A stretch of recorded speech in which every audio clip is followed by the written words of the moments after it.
The Caitlin Clark effect has been real, and it has been massive for the WNBA, for women's basketball in general, a game that, quite frankly, no one gave a shit about until Caitlin Clark stepped on the scene. We've heard ESPN, we've heard all these activists in the media for the past 2 decades. They've been begging and pleading for people to pay attention to women's basketball. But now that Caitlin Clark is the reason that people are tuning in, we've seen nothing but relentless attacks against her from a lot of people in the WNBA, the very game that she's helped to elevate. So when she was left off the Team USA roster for the Paris Olympics, a lot of people scratched their heads. A lot of people said, why would you do this? Because certainly when you're talking about talent level, when you're talking about performance-wise, she's right there with a lot of these people that made the squad. Top 15 in points, top 5 in assists right now on a horrific team in the WNBA. And of course, she'd bring so many eyes, so many fans.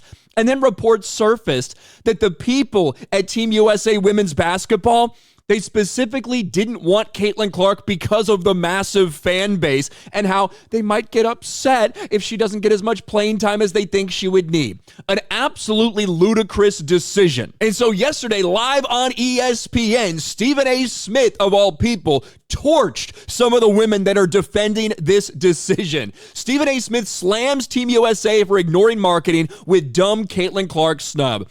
You don't sit up there and pass on Caitlin Clark. Team USA, it was a dumb decision. And as I've spoke about a few times, both on stream and in video, it is not as simple as, well, you got to put Caitlin Clark there because she's got a fan base. If Caitlin Clark was scoring 2 points a game, less than an assist a game, if she's truly not at that level of talent or performance, then it doesn't matter how big the fan base is, you can't put her on the team. Similar with like Tim Tebow, right? Just because a guy like Tim Tebow had a massive fan base, it doesn't mean that he should or deserves to play here or here. But when you have a pretty equal level of talent and performance and you choose not to take somebody that could elevate the game to levels we've never seen, it's a retarded decision. And Stephen A. Smith, of all people, has been calling that out, including on First Take. Take a listen to this. And he does some comparisons to how different decisions have been made for Team USA going all the way back to 1992.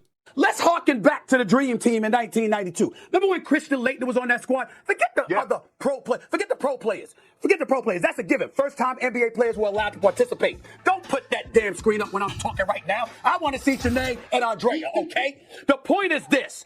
Those rosters, right? Those players were on there. Do you know that Christian Laettner also was chosen ahead of Shaquille O'Neal and Alonzo Mourning? You know why? He was a 2-time national champion. He was a Wooden Award winner. And he was white. And he had his own cachet. He brought it to the table. He was a big-time collegiate player who was white and busting people's you-know-what. They couldn't miss, and they didn't need him. You had Jordan. You had Magic. You had everybody, and you still picked that dude. Now, and again, Christian Laettner was incredible. He was a legend in college, there's no doubt. But when you are potentially comparing him against other people, why did they make that decision? Because it was probably best for marketing, with all things considered equal. That's kind of the argument that Stephen A. Smith is putting out there right now. I'll even get a bit Sorry, he did continue. Didn't mean to let that play right off the bat. I'll even get a bit personal to Chanea Gray and Andrea Carter. I recognize the fact. And that's the 2 women that are on the screen with him, by the way. That y'all are outstanding basketball analysts. You know how I feel about both of y'all. I told you privately. I've told the world publicly. I think y'all are a tag team for the ages. I think y'all are spectacular. But as spectacular as you are about talking the game of basketball, is that why you think I call for you to be on First Take? It ain't just because of your expertise. It's because you're great television. You matter. You draw an audience. This man, I know, I would sit there and maybe potentially argue with that, but this is what Stephen A. Smith is saying about why he decides to have the people he has on First Take. I don't even call Shannon anymore unless I'm teasing him about the Saturday Night Live skit. It's the truth, Shannon. That's the only time I call him Shannon. You know what I call him now? I call him Shay or Shay. Why? Because, damn it, that brand is growing. You understand what this man has done to help lift First Take? I ain't apologizing. You make decisions, marketing. I want people watching. I want eyeballs. I want advertising dollars. Why? Because he'll get paid. Y'all will get paid. And guess who else will get paid? You see where I'm coming from? That's what it's about. Stop acting otherwise. We know this. You don't sit up there and pass on Caitlin Clark. It was stupid, Team USA. It was a dumb decision. Everybody, there's always somebody that's a sacrificial lamb. I respect the hell out of Rebecca Lobo and what she broke down. I understand it. It was a stupid decision because it compromises what your ultimate goal is, which is to elevate the WNBA brand. How can you be that idiot? I'm not talking about y'all. I'm talking about Team USA. How could you be that idiotic and not make that call when throughout history, Team USA has been in part about marketing? It's dumb. Period. Floor's y'all's.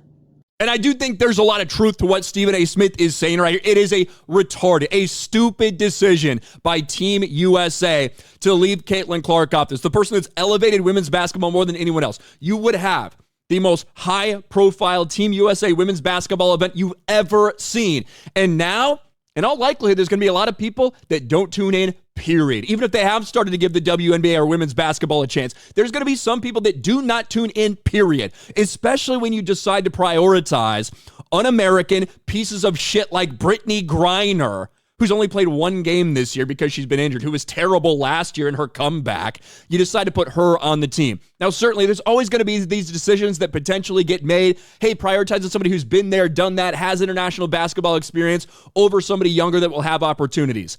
But to not capitalize on this when she has been performing at the level to make this team, it is embarrassing. It's a retarded decision. And it just shows that a lot of people in women's basketball, they despise Caitlin Clark and they would rather be failures and perpetual victims than let somebody else take the spotlight. What do you guys think about this? Let me know in the comments section below. Smash a like button, subscribe to the channel, ring the bell for notifications, share this video out there, and I'll talk to you later.